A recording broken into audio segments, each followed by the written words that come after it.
Before we get into the video, could everyone please subscribe to my channel? Thank you so much. The Florida sun beat down on the driveway as I clutched the letter in my trembling hands. A legal notice, cold and clinical, sent by my own son. I had to read it twice to believe it. You are no longer authorized to enter the property. My property. The house I paid off. The house I gave him out of love. The silence in my kitchen was thick. Only the refrigerator hummed, indifferent to the chaos unraveling inside me. I hadn't heard from my son Adam in over 3 weeks. Not a call, not a message, and now this. I dialed his number with a shaky thumb, straight to voicemail. When I finally reached him after days of unanswered calls, his voice was hard, distant. You did what you had to do as a mother, he said. But I don't owe you anything. I dropped the phone for a moment. I couldn't move. My own child, the boy I raised on my own after his father passed, the boy I worked double shifts to feed, was now treating me like an obligation, or worse, a burden. What hurt the most wasn't the words themselves. It was what they meant. That's when I remembered the drawer, the one in my bedroom, top left. Inside, folded neatly in an envelope, was the will I had drafted just a few months earlier. I had named Adam the sole heir. He would have inherited everything. The house, the savings, my antique ring from Nana Rosa, all of it. But as I held the envelope in my hands that night, something shifted. Because what started as a mother's final gesture of love turned into something far more disturbing. I wasn't just betrayed, I was erased. And I knew then it was time to rewrite everything. But before I continue, just a quick note. I realized something surprising the other day. Over 98% of people who watch these stories aren't subscribed. If you're one of them, thank you for being here. And if you're enjoying this, I'd be so grateful if you hit that subscribe button. It's free, and it helps me keep sharing real stories that matter. Anyway, back to what happened next. Before everything changed, I used to believe that love, especially a mother's love, was more than enough. My name is Margaret Hill, but most people in my little neighborhood outside Tampa just call me Maggie. I'm 67, a retired school librarian, and I've always believed in kindness, books, and banana bread in that order. My life was never flashy, but it was mine. I raised my son, Adam, alone after my husband, Michael, passed away from cancer when Adam was just 6 years old. Those early years were tough. I remember cutting coupons just to afford his school shoes and pretending I wasn't hungry so he'd have enough to eat. But I never complained because I had him. Adam was my reason for everything. He was a sweet, curious child, always asking questions about the stars, the Civil War, or why dogs tilt their heads when we talk. I poured every ounce of love into him, every bedtime story, every homemade birthday cake, every scraped knee. I was there. After he graduated college, the first in our family to do so, he got a great job in finance and eventually moved into a new home. Kayla, I was proud, so proud. But as the years passed, things changed. Calls became less frequent. Visits turned into rushed dinners, and eventually even holidays felt formal. Still, I didn't want to believe the growing distance between us meant anything deeper. I told myself he was busy, that he'd come around. After all, I had just retired. I thought it was finally time for me to live a little, read on the porch, take a trip to St. Augustine, maybe join that watercolor class I'd been putting off for 10 years. But life had other plans. Just 2 months into retirement, I slipped on a wet floor at the grocery store. A fractured hip and a long recovery later, I found myself barely able to walk without assistance. The house, once my sanctuary, now felt like a prison. Stairs became mountains. Groceries became puzzles. When Adam and Kayla offered to let me move into their guest house, a charming little 2-bedroom suite they had built above their garage, I was hesitant but deeply grateful. "I'll be out of your way," I said. "Just a roof and some quiet." "It's your home too, Mom," Adam replied. "We want you close." At first, it felt like a blessing. I made myself useful, cooked when I could, and helped Kayla with their 2 kids, my precious grandbabies, Max and Chloe. Their giggles filled my mornings with light. But over time, little cracks started to show. I noticed how Kayla would sigh when I stepped into the main house unannounced, even if it was just to bring over a pie. Adam started texting instead of stopping by in person, and I overheard conversations I was never meant to hear. "She treats this place like it's hers. I just wish she'd give us space," I pretended not to notice. I kept smiling, baking, and offering help they rarely accepted because deep down I still believed I was loved. Still believed I was family. But the warmth faded, and soon the walls between us became real. One day, Adam came to me with paperwork. "It's just for legal purposes," he said, "in case anything happens." You know, it was a transfer of property rights, my old home, the one I'd signed over to him years ago when I moved in. He wanted it cleaned up, as he called it, so there would be no disputes down the road. I signed it without question. He was my son. "I trust you," I said. He smiled, but it didn't reach his eyes. Not long after, I noticed things changing in the guest suite. My TV service was suddenly disconnected. My pantry was missing items. And my thermostat, once comfortable, was now locked by an app one couldn't access. It wasn't until the legal letter arrived, barring me from the property entirely, that the mask fell away completely. That's when I remembered the will and the love that once felt unbreakable now felt like leverage. But before I tell you what happened next, how I rewrote everything, let me tell you who I became in that moment. Because sometimes it takes heartbreak to wake up the fire inside you. At first I told myself I was just being sensitive, that maybe Kayla was just stressed or Adam was overwhelmed with work. But over time, the small things, the little inconsistencies, started adding up like shadows that flickered just out of sight. They crept in slowly, silently, until I could no longer ignore them. It started with the thermostat. One evening, I walked into my living room and noticed it was much colder than usual. My bones had started aching more in the cold, especially since the hip fracture. When I reached for the thermostat to bump it up a few degrees, it blinked red, locked by admin. I didn't even know it could do that. I asked Adam about it the next day. "Oh," he said, not even looking up from his phone. "We had to lock it for the kids. They keep messing with it." "But the kids don't come up here," I said softly. He shrugged. "Just easier this way." That was the first real flicker in my gut. That quiet, twisting feeling that something wasn't quite right. A few days later, I went to bring over banana bread, still warm from the oven, and I noticed the back door, which usually led to their kitchen, was locked. Not just the handle, but the deadbolt from the inside. I knocked and waited. Kayla opened it eventually. Her smile was tight, barely touching her eyes. "Oh, sorry," she said quickly, stepping aside like she was guarding something. "We were just cleaning up. The place is a mess." Behind her, the kitchen was spotless, not a dish out of place. The garbage was already out. The smell of expensive perfume hung in the air like a wall. I handed her the bread. "Thought you'd want some while it's still warm." "Oh," she said, hesitating. "That's sweet, thanks." She didn't invite me in. I walked back to the guest suite with a strange heaviness in my chest, the kind that doesn't come from sadness, but from doubt. The next clue came during a Sunday dinner. Adam had grilled outside and invited me over with the kids. For a moment, it felt like old times. Laughter, food, a flicker of warmth I hadn't felt in months. But when I went to help clear the plates, I overheard them talking in the hallway. "I just don't want her here forever," Kayla said in a hushed voice. "She's family," Adam whispered back. "She's your family, and I'm telling you, I don't want her dying in that guest house." My hands froze on the tray. They didn't know I was just a few steps away. They didn't hear the clatter of my heart hitting the floor. I didn't say anything. I smiled through dessert, hugged the kids goodnight, and pretended I didn't hear it. But that night, as I sat in bed under a crocheted blanket my mother made in 1973, I stared at the ceiling and wondered, am I really not welcome here anymore? Was all of this kindness just obligation? Or worse, was it strategy? In the days that followed, more strange things began to pile up.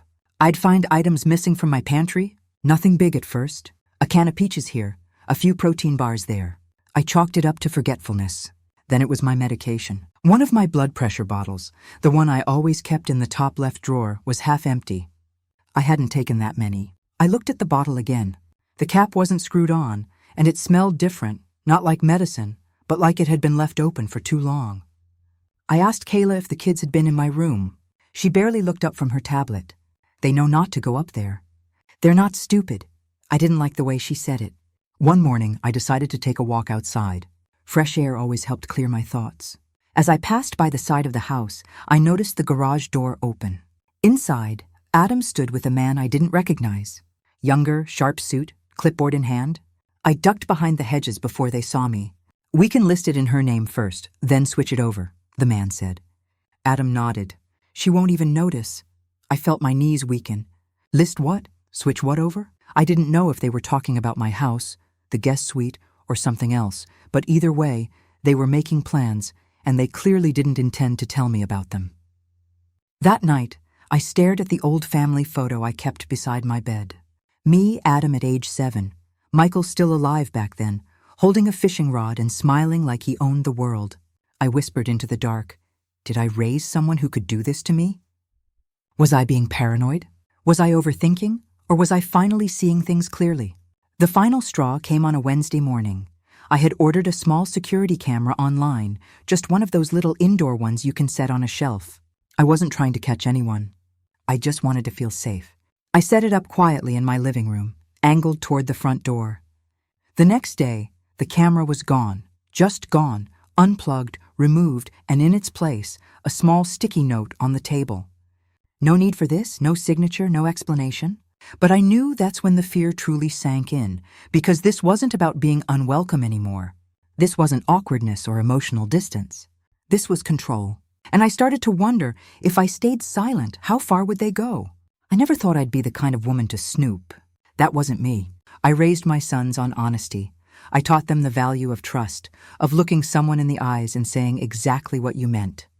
No secrets, no games. But what do you do when your heart is screaming that something is wrong and everyone around you insists you're just imagining it? One morning after Adam left for work and Kayla had taken the kids to school, I stepped into their house.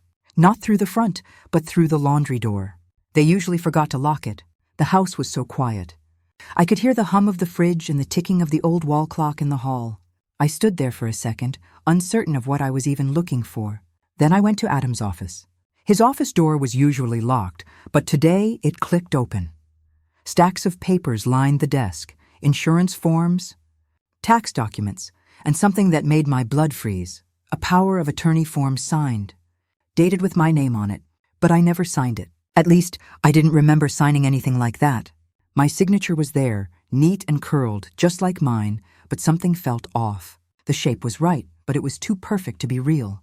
I picked up the paper and held it under the light. It wasn't a copy. It was an original. What is this? Why would he need this? My hands were trembling as I flipped through the next folder. There it was again, my signature, this time on a document titled Property Transfer Authorization to Adam. It stated I had willingly gifted the guest house property, the only asset I had left after my late husband passed, to my son for long-term estate planning. I felt like the ground opened beneath me. A sound made me freeze, a door closing. I put everything back as fast as I could and slipped out just before Kayla walked in through the front, groceries in hand. She didn't see me, but I saw her. She smiled at her phone, texted someone, laughed, and in that second, it all came together. The locked doors, the whispers, the coldness. They were planning something behind my back, something that involved my home, my money, my life. But I needed proof. That night I couldn't sleep. My chest was tight, my thoughts louder than the crickets outside. At 2:07 a.m., I slipped out of bed and walked down to the little cabinet in my guest suite where I kept my photo albums and old papers. I dug through until I found my original will, the one my lawyer helped me write 10 years ago. I compared it to the version Adam had in his office. They were different. In my version, both Adam and my late husband's favorite charity were listed as beneficiaries. In his version, it was only Adam with full control. No charity, no conditions, just one signature, mine. And there it was again, that signature. I held the 2 pages side by side. One was shaky, real the way my hand had trembled back then when I signed after Michael died. The other was perfect, too perfect, forged. The next morning, I drove into town and paid a visit to my old friend Marlene, a retired notary who used to work with my husband. She took one look at both signatures and frowned. "This one," she said, pointing to the clean, neat one on Adam's version, "is traced." I stared at her. "What do you mean?" She pulled out a magnifying glass. "See this indentation here? It's where someone pressed too hard, probably tracing over a printed outline of your signature. It's subtle, but it's there." I felt cold all over. I thanked her, walked back to my car, and sat behind the wheel for what felt like forever. He had forged my signature. My son, my own flesh and blood, had tried to steal everything I had left. I returned home late that afternoon, pretending like everything was normal. Kayla waved at me from the porch. Adam was grilling again. "Mom, come eat with us," he called out. I forced a smile. "Maybe later, honey. I'm a little tired." But in my head, I was already planning my next move. I needed to protect myself, and fast. That night, I installed a new camera, a better one, hidden in the clock on my shelf. If they were going to take something from me, I wanted to catch it. I needed undeniable evidence, and sure enough, I got it 3 nights later. I saw Adam unlocking the door to my suite with the emergency key. He walked in, opened my file drawer, flipped through my paperwork, and pulled out my bank statements. He took pictures of them, every single page. Then he walked out like it was the most normal thing in the world. The betrayal hit me in waves. First, confusion, wondering how the boy I raised could do this. Then, grief for the relationship I thought we had. And finally, rage. Not fiery, screaming rage, but a cold, steady kind of anger, the kind that makes you act. I printed the photos and saved the video files to 3 USB sticks. I mailed one to Marlene, another to my lawyer. Then I made a decision. If Adam thought I was old and weak, if he thought I wouldn't fight back, he was about to learn something he should have known all along. You don't mess with a mother who's already lost everything. That weekend, I invited Adam and Kayla over for lunch. I made his favorite roast chicken, just like I used to when he was a kid. He smiled as he ate, completely unaware of what was coming. Halfway through dessert, I pulled out the manila folder and slid it across the table. "What's this?" he asked. "Proof," I said calmly, "of everything." His smile faded. Kayla looked confused. Adam flipped through the pages, and the color drained from his face. "I don't understand," he stammered. "Oh, I think you do," I replied. "I was just trying to help," he blurted. "To organize things for you. By forging my will?" I said, my voice calm. "By sneaking into my room and photographing my bank statements?" Silence. I stood up. "You've made your choices. Now I'm making mine." That night, I rewrote my will. I removed Adam from everything. Every account, every title, every clause. Instead, I left it all to an organization that helps elderly women escape abusive family situations. And to one person who had always shown me kindness without condition, my part-time housekeeper, Rosa, the only one who ever asked me how I was really doing. I wasn't angry anymore. I was free. After Adam and Kayla left that afternoon, I stood by the kitchen sink for a long time, staring out at the garden. My hands were still sticky with peach cobbler, and the house smelled like rosemary and lemon, a cozy, familiar scent. But inside I felt hollow. I had imagined this moment 1,000 ways, yelling, tears, maybe even throwing a plate or two. But when it actually happened, when the truth finally sat in front of me in black and white, I didn't feel rage. I felt numb. That night I couldn't sleep again. Not because I was scared. The fear had passed. Not because I was angry. That had cooled too. No, I couldn't sleep because something inside me had shifted. Something permanent, something I couldn't unfeel or unknow. It wasn't just about the house or the money or even the documents. It was the look on my son's face when I confronted him, the lack of remorse, the slight annoyance as if I had interrupted something. He didn't say, "I'm sorry," he didn't cry. He didn't ask what he could do to fix it. He just looked caught, like a boy who'd broken a vase and hoped no one would notice. I sat in my little guest room, wrapped in my shawl, and opened my laptop. It was time to protect myself thoroughly, properly, and without emotion. I began by scanning every document I had in the house: my will, insurance papers, medical directives, property titles. I uploaded them all to a secure folder online and gave access to my lawyer and my old friend Marlene, the only 2 people I still trusted completely. Then I changed my passwords, not just for my email, but for my bank accounts, my online storage, and even my smart thermostat. Because if Adam was willing to fake documents, who knows what else he'd try. Over the next few days, I started reviewing my surveillance camera footage every night. Not obsessively, just enough to keep track of who came and went. Most of it was mundane: birds on the porch, delivery men dropping packages. But on the 3rd night, I saw something that stopped me cold. Kayla in my room at 10:42 p.m. She stood at my nightstand and opened the drawer.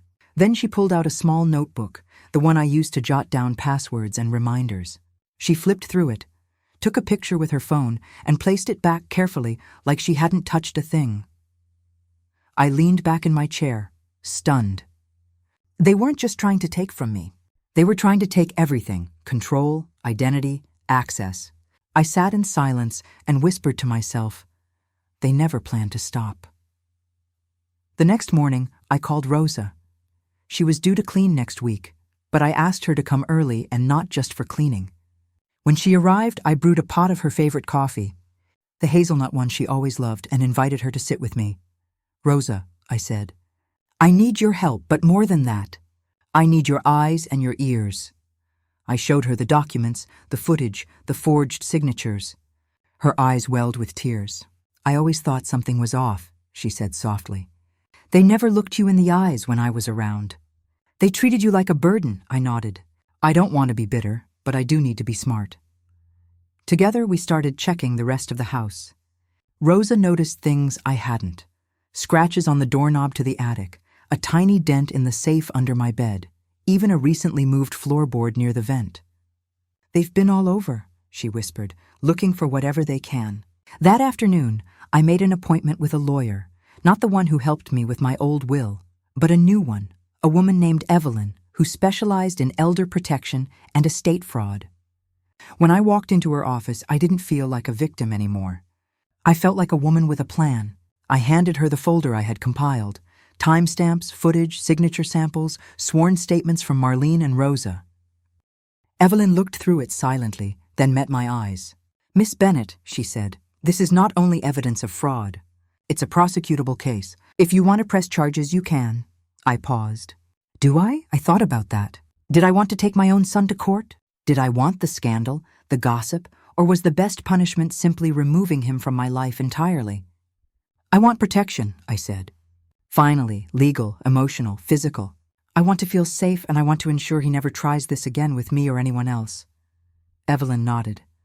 We can do that. I updated my will officially and publicly. I gave Rose a power of attorney, the real kind. I set up notifications on my accounts for any login attempts. And I filed a police report, not to arrest Adam, but to create a legal record just in case. The final step, I moved out of the guest house, not far, just across town, to a small condo near the water. It had less space, but it had peace. And peace was priceless. Sometimes I still look at old photos of Adam when he was a boy. His gap-toothed grin, his little league medals, the Mother's Day card he made out of construction paper and glitter. I miss that boy, but that boy is gone, and what's left is a man who made a choice. So I made mine. It happened on a Sunday. The sky was bruised with gray clouds, and the air smelled like rain. I had invited Adam and Kayla over under the pretense of family time. A warm lunch, some lemon tea, a conversation. That's what I told them. They arrived fashionably late as usual. Kayla wore that tight-lipped smile that never quite touched her eyes. Adam kissed my cheek, his lips barely brushing my skin. Hey, Mom, I smiled back. Come in. Let's talk. We didn't sit at the dining table. I led them to the living room where the coffee table was already set, not with food, but with neatly stacked folders, my laptop, and a small box. Kayla looked at the setup and gave Adam a sideways glance. What's all this? I didn't answer right away. I sat down and gestured for them to do the same. When they were seated, I opened the laptop and pressed play. There, in sharp clarity, played the footage of Kayla in my room. She opened my drawer. She took my notebook. She photographed every page. The room fell silent except for the soft hum of the ceiling fan. Kayla stiffened. That's not what it looks like. Adam leaned forward, his brow furrowed. Why were you recording us? I ignored the deflection. Next, I slid a manila folder across the table. Inside were screenshots of my will, both versions. One legitimate and signed, the other altered. I had even marked the digital fingerprints showing who modified the document and when. I don't understand, Adam said, his voice faltering. You don't need to understand, I replied. You already knew. You were counting on me being too trusting to ever check. Kayla's voice cracked. We were just trying to help. You've been so forgetful lately. No, I cut in sharply. Don't twist this. You weren't helping. You were preparing, planning. You were hoping I wouldn't notice until it was too late. Adam stood, pacing. His hands trembled slightly. You always think the worst of me. Ever since Dad died. It's like nothing I do is good enough. My voice stayed calm. This isn't about being good enough. This is about betrayal, theft, manipulation. He froze. I picked up the small box on the table and opened it. Inside were the original documents, notarized statements from my lawyer, and a USB drive with all the surveillance footage backed up in triplicate. You changed my will, accessed my accounts, and tried to take control of my life, I said, holding his gaze. But I've taken it all back. You can't be serious, Adam said, his voice almost a whisper. Oh, I'm very serious. The moment shifted. I wasn't the frail mother who needed their help. I was a woman who had seen the cracks in her foundation and rebuilt it stronger. I leaned forward, my voice steady. As of now, you are no longer named in my will. You will receive nothing from my estate. And if you or Kayla attempt to contact me, harass me, or interfere with my affairs again, my lawyer is prepared to file charges. Kayla's face turned pale. You're throwing away your own son. No, I said. He threw me away the moment he said, I don't owe you anything. He made his choice. Adam's lips parted for a moment. Just a flicker. I saw the boy I used to know, the one who scraped his knees playing tag and cried when I read bedtime stories. But that boy was gone, and this man in front of me, who stood by while his wife invaded my privacy and falsified my documents, didn't deserve my love, my trust, or my forgiveness. I can't believe this, Adam said, his voice breaking. I didn't want to believe it either, I replied. But belief has nothing to do with it anymore. This is truth, and truth doesn't need your permission. I stood finally, my hands no longer trembling. Please leave. They hesitated now. Adam opened his mouth, then closed it. Kayla grabbed her purse, her eyes red but dry. They left without another word. I stood at the window, watching them walk down the path like strangers in the rain, and I didn't cry. Not this time. I made myself a cup of tea and sat in silence for a while. The confrontation had ended, but the war for my peace had already been won because I had chosen myself. Not out of spite, not out of anger, but out of love, the kind you give yourself when no one else will. The day after the confrontation, the house felt heavy, like the walls still held the echoes of betrayal. I stood in the kitchen with a cup of lukewarm tea, staring at the morning light spilling through the window. For a while I did nothing, just breathed, just existed. Then I took out a notebook, not the one Kayla had stolen, but a fresh one with clean pages, no lies, no edits. I wrote 3 things. I deserve peace. I will not live in fear. I am not powerless. And with that, I made my list.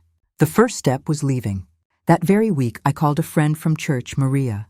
She was a retired realtor who had helped me and James buy our home decades ago. She listened, then said, "Come stay with me. We'll find you a new place, one that's all yours. No shadows, no strings," I packed slowly. I didn't rush it. I let myself cry over each photo, each folded sweater, each piece of the life I thought I was building with my son. Some items went in boxes. Others I let go of entirely. Leaving wasn't just about space. It was about soul. Help. I found a small but beautiful bungalow not far from the beach.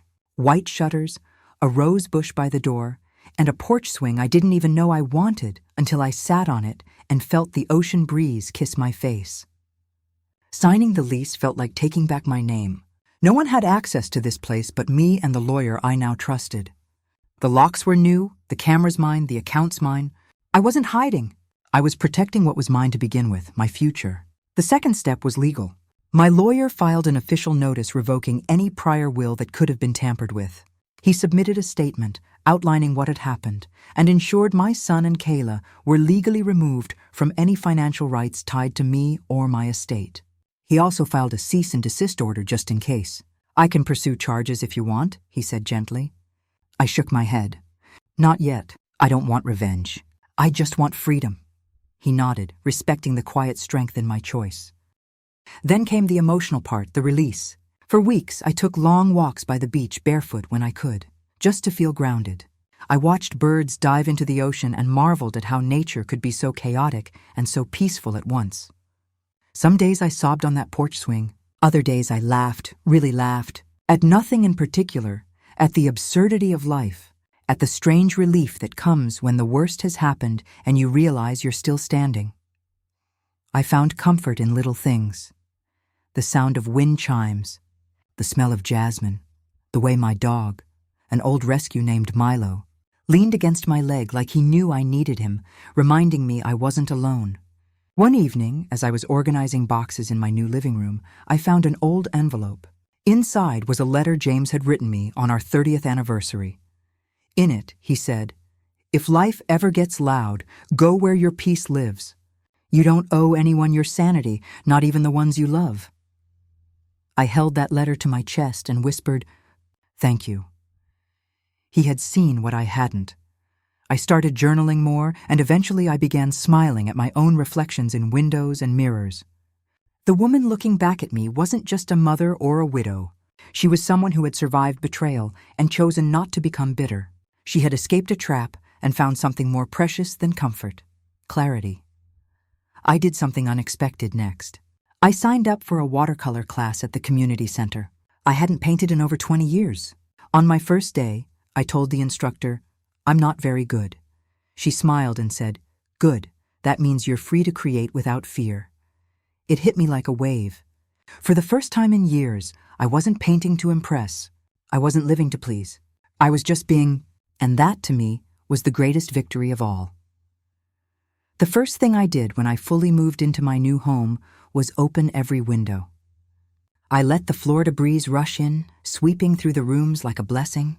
The salt in the air danced with the scent of the lemon sage candle I had burning by the window. It was quiet, not heavy. Suspicious silence I used to live in, but a soft living quiet. Like the house was finally breathing with me, not against me. I stood barefoot on the terracotta tiles of the kitchen and whispered to no one in particular, "This is mine." And for the first time in years, I meant it. The house was small, but it was perfect. One bedroom, a little reading nook under the stairs, and a garden I tended to every morning with muddy hands and a content heart. The walls were painted soft pastels, coral in the kitchen, sky blue in the bedroom.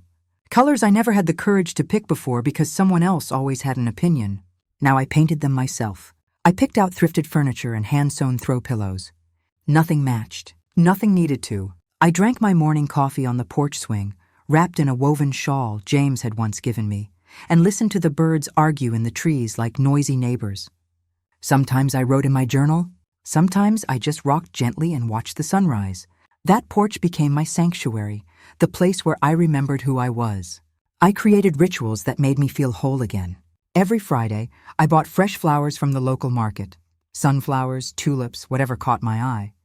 Every Sunday, I called a different friend, old or new, and simply listened. No gossip, no drama, just connection. I started cooking for joy again, not obligation. Warm cornbread, rosemary chicken, peach cobbler that filled the entire house with the smell of home. Evenings were slow. I'd light a candle, turn on jazz or soft classical, and sit cross-legged on the couch with my dog curled beside me. Reading books I never had time for when I was too busy trying to fix people who didn't want to be fixed. There were still echoes of pain. Yes, sometimes I'd see a young man walking with his mother and feel a sting in my chest. Sometimes I wondered if Adam ever regretted what he did or if he missed me. But that pain didn't own me anymore. It was a scar, not an open wound. And like all scars, it reminded me of what I survived, not what I lost. One afternoon, I was painting in the garden when Maria stopped by. She stood at the gate watching me brush watercolor onto paper. "You look 10 years younger," she said with a grin. I laughed. It's the freedom. It's anti-aging. We sat together on the garden bench and sipped hibiscus tea. She asked if I ever thought about moving closer to my son again. I paused, then said gently, "Forgiveness maybe, but trust that has to be earned." She nodded, and that was the end of it. No judgment, no pressure, just two women in a sun-drenched garden honoring life's quiet second chances. Over time, I started volunteering at the community library every Thursday. I read to children during story hour. They called me Miss Ellie. I taught them how to make paper butterflies and told them stories about wild grandmas and brave raccoons. One little girl named Clara hugged me every week and said, "You smell like cake." That became my favorite compliment. One day, the library asked if I wanted to host a memoir writing workshop for seniors. At first, I laughed. Who would want to hear my story? Then I remembered people like you are hearing it right now. So I said yes. The first session had 3 women and 1 quiet man who wrote about losing his wife and learning to make spaghetti for the first time. I listened to every word because stories, real stories, are what stitch broken people back together. Months passed, seasons shifted. The rose bush by my front door bloomed wildly in the spring, as if the roots knew they were finally safe. Birds nested under my eaves. Neighbors stopped by with tomatoes, fresh bread, and sometimes just company. I didn't just rebuild a life. I claimed it piece by piece, page by page. Not as someone's mother, not as someone's widow, not as a victim, but as Ellie. Just Ellie. A woman who survived betrayal, planted herself in sunlight, and grew. And now, if you're still listening, if you've walked this path with me from pain to power, let me leave you with this. You are allowed to start over. You are allowed to walk away from people who call you family, but treat you like a burden. You are allowed to bloom wildly, quietly, and without apology. You are not too old. It is not too late, and you are not alone. Sometimes the people who say they love us the most are the ones who try to control us in the darkest ways. They hide secrets behind smiles, rewrite our stories, and try to cage us in guilt and silence. But freedom, real freedom, is not just a word. It's a breath. It's a choice. It's reclaiming your life piece by piece, moment by moment, even when it feels impossible. My journey wasn't easy. It was filled with pain, tears, and moments when I doubted myself. But in those moments, I learned something powerful. I am not defined by betrayal. I am not broken by deceit. I am whole because I chose to be, choosing peace over chaos, choosing myself over the expectations of others. That's the greatest victory anyone can have. And if there's one thing I want you to remember, it's this. No matter what storms you face, no matter how dark the path feels, you have the power to walk out of the shadows and into your own light, because your story isn't over. It's just beginning. Now I want to hear from you. If you discovered someone watching your every move, what would you do? Leave your thoughts in the comments below. I read everyone. And if this story touched your heart, please like, share, and subscribe. It helps me bring more real, raw stories like this one to life. Stories that remind us we're never truly alone. Thank you for being here and for being part of this journey.